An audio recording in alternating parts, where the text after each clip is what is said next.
Voilà, bonjour, heureux de vous retrouver encore aujourd'hui autour de votre petit déjeuner, de votre café, je ne sais pas. En tout cas, un temps que nous voulons offrir au Seigneur en priorité car il est le Seigneur de nos vies. Alors, que Dieu vous bénisse et qu'il vous montre sa présence avec vous encore aujourd'hui. Voilà, j'aimerais que nous puissions avancer maintenant dans les livres de la Genèse. Nous passons au chapitre 22 et nous allons lire un texte aujourd'hui, les 14 premiers versets, que vous connaissez certainement, dont vous avez certainement entendu déjà plusieurs prédications. Nous allons rester sur ce passage-là au moins pendant le restant de la semaine. Alors, je vais peut-être pas le relire tous les jours, mais je le lis maintenant. Libre à vous de le relire chez vous, tranquillement, à tête reposée, si vous le voulez, aujourd'hui encore ou dans les prochains jours. Alors, il est écrit: après ces choses, Dieu mit Abraham à l'épreuve et lui dit: Abraham, et il répondit: me voici. Dieu dit: prends ton fils, ton unique, celui que tu aimes, Isaac, va-t'en au pays de Morija, et là, offre-le en holocauste, sur l'une des montagnes que je te dirai. Abraham se leva de bon matin, sella son âne et prit avec lui 2 de ses serviteurs et son fils Isaac. Il fendit du bois pour l'holocauste et partit pour aller au lieu que Dieu lui avait dit. Le 3e jour, Abraham, levant les yeux, vit le lieu de loin. Et Abraham dit à ses serviteurs: restez ici avec l'âne. Moi et le jeune homme, nous irons jusque-là pour adorer, et nous reviendrons ensuite auprès de vous. Abraham prit le bois pour l'holocauste, le chargea sur son fils Isaac, et porta dans sa main le feu et le couteau, et ils marchèrent tous deux ensemble. Alors Isaac, parlant à Abraham, son père, lui dit: Père. Et il répondit: me voici mon fils. Isaac reprit: voici le feu et le bois, mais où est donc l'agneau pour l'holocauste? Abraham répondit: mon fils, Dieu se pourvoira lui-même de l'agneau pour l'holocauste. Et ils marchèrent tous deux ensemble.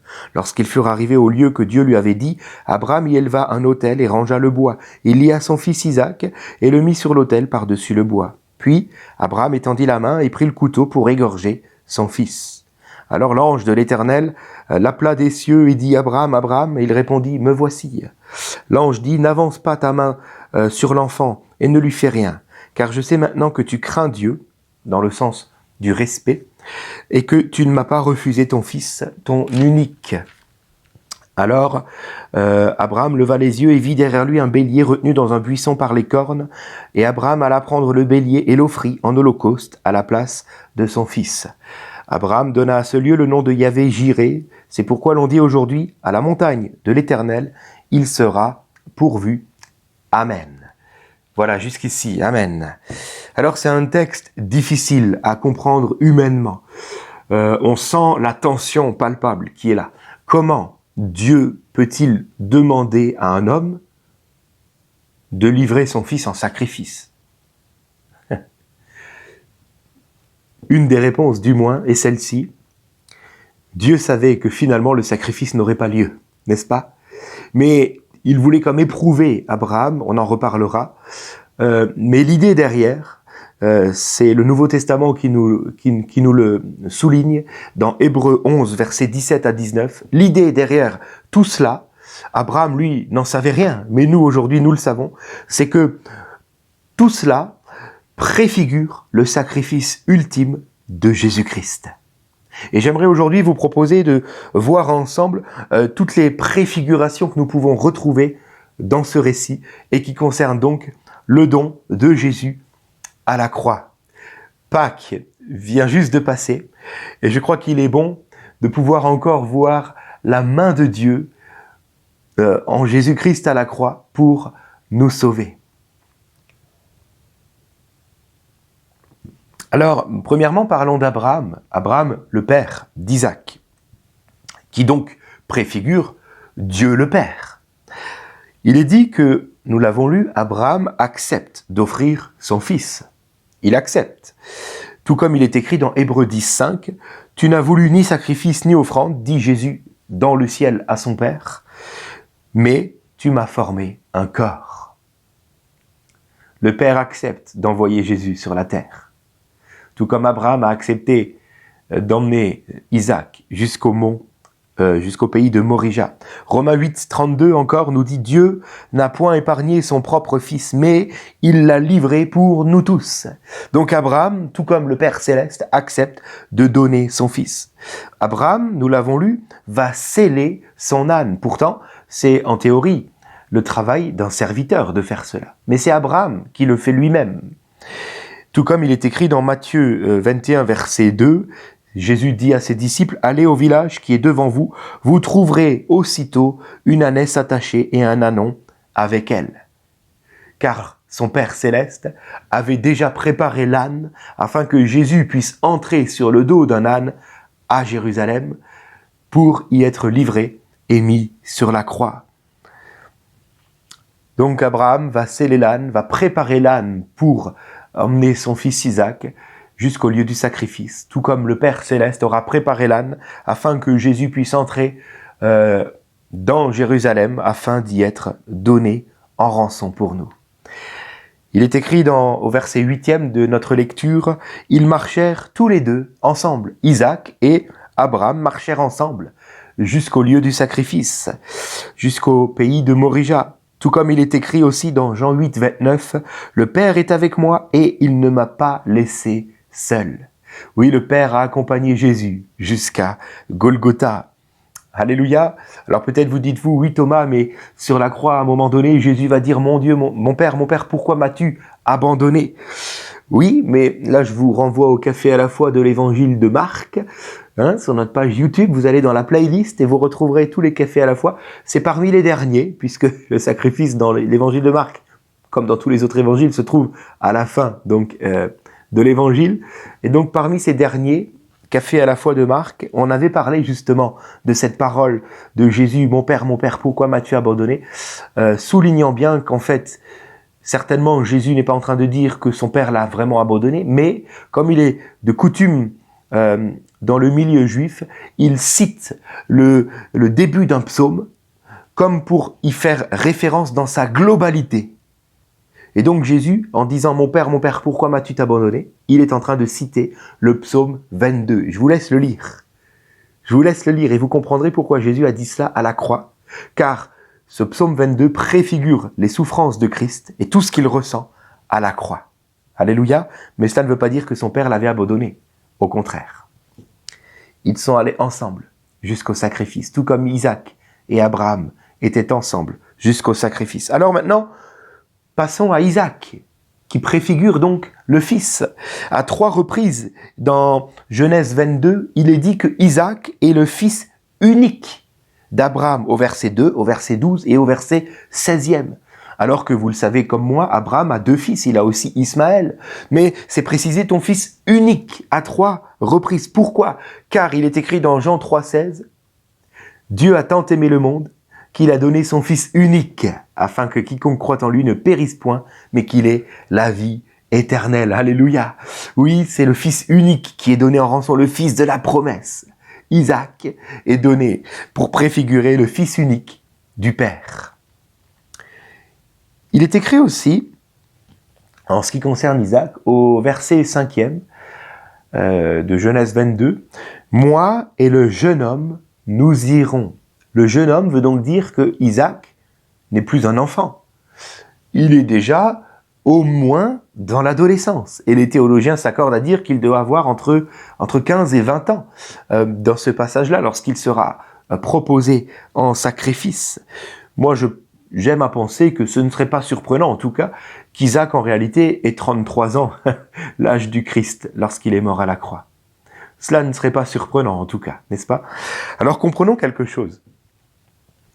Si Isaac avait, on va dire, 20 ans, cela veut dire que Abraham avait 120 ans, n'est-ce pas? Puisqu'il a eu Isaac à l'âge de 100 ans.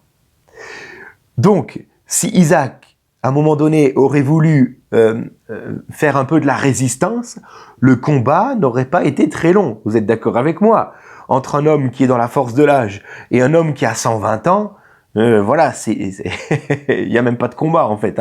C'est vite réglé cette affaire-là, ok? Mais Isaac n'a pas résister. Il est écrit d'ailleurs au verset 9, Abraham lia son fils Isaac et le mit sur l'autel. Isaac s'est laissé lier les mains et les pieds tel un agneau qu'on livre à la boucherie. De la même manière, il est écrit dans Philippiens 2,5, Jésus fut obéissant jusqu'à la mort, et même jusqu'à la mort de la croix. Isaac va obéir et ne va pas montrer de résistance, tout comme Jésus, qui pourtant dira à Pierre au jardin de Gethsémanée, mais range ton épée. Ne crois-tu pas que si je demandais à mon Père de m'envoyer des anges, il pourrait m'envoyer 5-6 légions d'anges à l'heure même, une douzaine même, excusez-moi de mémoire, une douzaine de légions d'anges. Mais il ne l'a pas fait car il n'a pas résisté. Et puis, relisons les versets 5 et 6 ensemble, si vous le voulez bien. Il est écrit, Abraham dit à ses serviteurs, restez ici avec l'âne, moi et le jeune homme, nous irons jusque-là pour adorer et nous reviendrons auprès de vous. Abraham prit le bois pour l'holocauste, le chargea sur son fils et porta dans sa main le feu et le couteau et ils marchèrent tous deux ensemble. Alors, comprenons que, de la même manière, à Gethsémanée, Jésus s'est vu être complètement abandonné par tous les siens. De la même manière, Abraham va dire à ses serviteurs, maintenant restez là, il n'y a que moi et mon fils unique qui montons en haut de cette montagne pour faire le sacrifice, pour adorer. De la même manière, il n'y avait plus que Jésus et son Père jusqu'à Golgotha. Oh, quelques-uns ont tenté de le suivre, on en a parlé dimanche, et finalement un seul est resté réellement à Golgotha. Mais c'est comme si Jésus et son Père étaient allés seuls jusqu'en haut de la montagne. Et c'est tout comme Isaac a porté le bois, le Père a mis le bois sur son Fils pour monter sur cette montagne du sacrifice. De la même manière, Jésus a porté sa croix jusqu'à Golgotha, même si à un moment donné, il a dû se faire aider par quelqu'un. Mais c'est le Fils qui a dû porter le bois du sacrifice. Alléluia. Alors je continue et je termine. Le mont Morija aussi préfigure le sacrifice de Christ. Verset 2 de Genèse 22. Va-t'en dans le pays de Morija et là offre-moi ton fils unique. Le mont Morija dans la Bible, vous retrouverez ça dans 2 Chroniques 3 verset 1er, est le lieu où Salomon va construire le temple de l'Éternel. Alléluia. Cependant, ce n'est pas sur le mont Morija que Isaac a été proposé en sacrifice, mais comme nous l'avons lu au verset 2, c'est au pays de Morija. Et le pays de Morija n'est ni plus ni moins que l'endroit où où Jérusalem a été bâtie. Autrement dit, c'est là où Jésus a révélé le Père. C'est là où Jésus a accompli son ministère en particulier. C'est là où Jésus est mort. Verset 14, Abraham donna à cet endroit le nom de Adonai Jiré. Certains ont dit Adonai Jiré veut dire Dieu pourvoira. Alors, oui et non. Oui, Dieu pourvoit à nos besoins et je m'en réjouis comme vous. Mais cela veut dire tellement plus. Adonai veut dire Dieu et Jiré veut dire voir par lui-même. Autrement dit, Adonai Jiré, je vais y arriver, veut dire Dieu se fait voir. C'est comme si Abraham avait défini cet endroit-là du sacrifice d'Isaac. C'est comme s'il l'avait défini prophétiquement comme étant l'endroit où Dieu se rend visible. Effectivement, à Jérusalem, au pays de Morija, déjà à l'âge de 12 ans, Jésus va étonner les religieux de sa sagesse au temple, n'est-ce pas? Pendant tout son ministère ensuite, Jésus va révéler le Père dans ce pays de Morija. Et puis plusieurs disent que en allant au pied du mur des lamentations, encore à Jérusalem, qui reste encore aujourd'hui debout, il y a là comme une présence manifeste, une présence divine qui est palpable. Oui, au pays de Morija, Dieu devient visible. Et lorsque nous lisons la parole, lorsque nous lisons en particulier l'évangile, nous pouvons rencontrer le Seigneur dans ce pays-là. Alléluia. Et c'est là-bas, sur la croix, que le voile du temple s'est déchiré, que la présence de Dieu est devenue palpable pour tous, possible pour tous et même pour les païens. Aujourd'hui, spirituellement, celui qui lève les yeux verra un bélier retenu par ses cornes dans ce buisson de Golgotha. Mais ce bélier se nomme Jésus. C'est Jésus qui a pris la place d'Isaac. C'est Jésus qui est mort à la croix. C'est Jésus le Fils que le Père a donné en rançon pour nos péchés. Abraham va lever les yeux et va voir ce bélier. C'est écrit au verset 13e. Oui, Dieu a pourvu. Mais laissez-moi nous le rappeler, c'est déjà fait il y a 2000 ans, en Jésus-Christ. Il a pourvu pour nos péchés. Il a pourvu pour notre salut. Il a pourvu que celui qui a des oreilles entende, lève les yeux et voit Dieu visible à la croix de Golgotha en son Fils, Jésus-Christ, livré pour nous. Oui, il a pourvu et il devient visible en son Fils Jésus à la croix. Au verset 8, je termine avec ceci. Abraham répondit, mon fils, Dieu pourvoira lui-même à l'agneau. C'est exactement ce qu'il a fait quelques siècles plus tard pour nous à la croix de Golgotha. Prions ensemble. Seigneur, merci pour ton sacrifice. Merci parce que oui, tu es Jéhovah Jireh, tu as pourvu pour nous. Et si tu pourvois encore aujourd'hui à nos différents besoins, c'est parce qu'un jour tu as pourvu à la croix de Golgotha. Et nous voulons aujourd'hui te bénir pour ce sacrifice ultime que tu as proposé à Abraham d'accomplir, mais que finalement tu as retenu de faire, car c'est toi qui l'as fait pour nous. Quelle grâce! Seigneur, ouvre nos yeux sur un tel amour, et que nous puissions voir le sacrifice, voir le Fils de Dieu pendu sur le bois pour nos péchés. Que ton nom soit glorifié. Amen. Que Dieu vous bénisse, et à demain.